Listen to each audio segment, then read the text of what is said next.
Hello and welcome Exiles to a new build I'm working on, which is a Deadeye using Kinetic Blast, stacking, and specifically the nimis ring that makes projectiles return to you.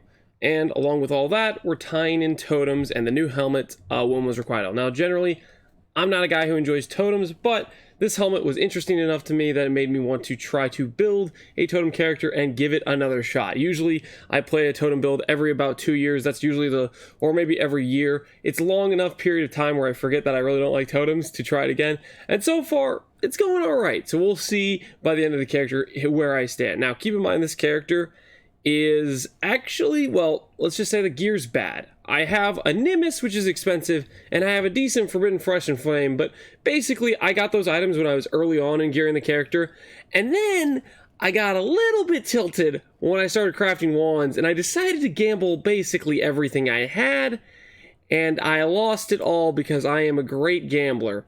And because of that, most of my gear besides the nimis is relatively trash. This is stuff I'm gonna have to upgrade and work towards, and I'm gonna do that, and we'll see where the character ends up. But the concept's pretty simple. With wilma's requital, we get our cast speed applying to our attacks. This means if I have something like onslaught, which gives 20% attack and 20% cast speed, I'm actually getting 40% cast speed.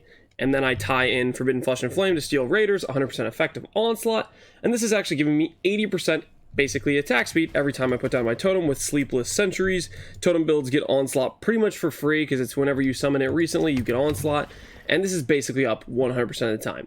Now on top of that, you mix in something like a haste aura, which gives attack and cast speed. This ends up giving us twice that amount of attack speed. So with wilma's requital, we're getting a lot of speed. We're sacrificing something like a crown of eyes or a really nice instack helmet, but I think for the amount of speed we're getting from it, it ends up paying off. On top of the fact it gives us ancestral bond, which for a totem build is quite nice because we don't have to path to it. That would be a decent amount more pathing. Not the end of the world, but I don't particularly want to spend the extra passes to do it. So there is some bonuses to this build, or this helmet. It also works with frenzy charges, which we get from frenzy, giving us 4% attack and 4% cast, which ends up just being 8% attack speed. So there are quite a few scenarios where you can stack a bunch of extra speed without too much more investment.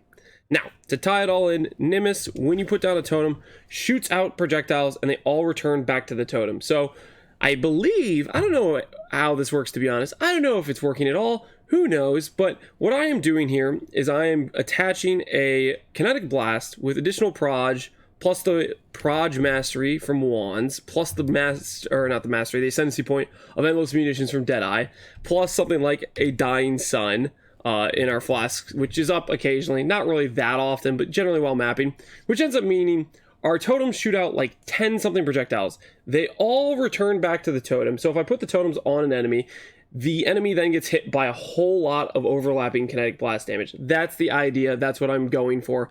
Whether or not that's working to a great extent, I don't really know. I'm just trying it out. So that's the idea with nimis and kinetic blast. Now on top of that, we're also using sniper's mark plus a Deadeye. So those projectiles that do hit do splits, and those splits come back, I believe.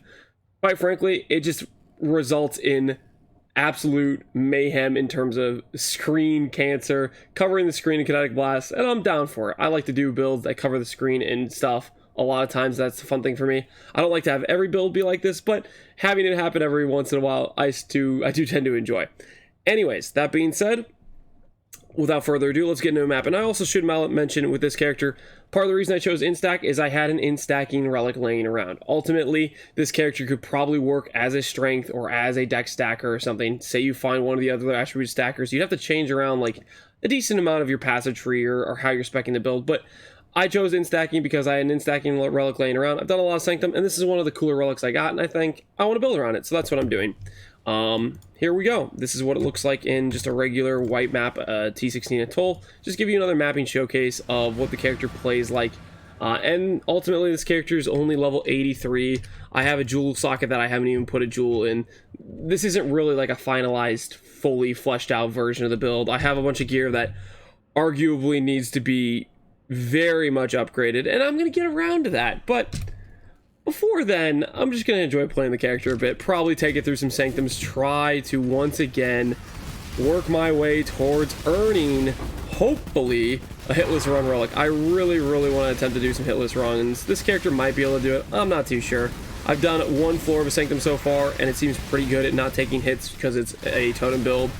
That being said, it also covers the screen in I can't see what the hell's going on, which ends up meaning that when it comes to something like Sanctum, where you don't want to get hit, and that's what I'm talking about! As I was saying, when it comes to Sanctum, where you don't want to get hit, you can't see anything, right? You cannot see anything. Now, granted, I know that totem's going to jump up in the air. I could have dodged it. I chose not to. I thought it was going to die before it did the full jump. That's on me. I'm not going to re-edit the video, though, to, like, not have the death clip in there. It doesn't matter to me.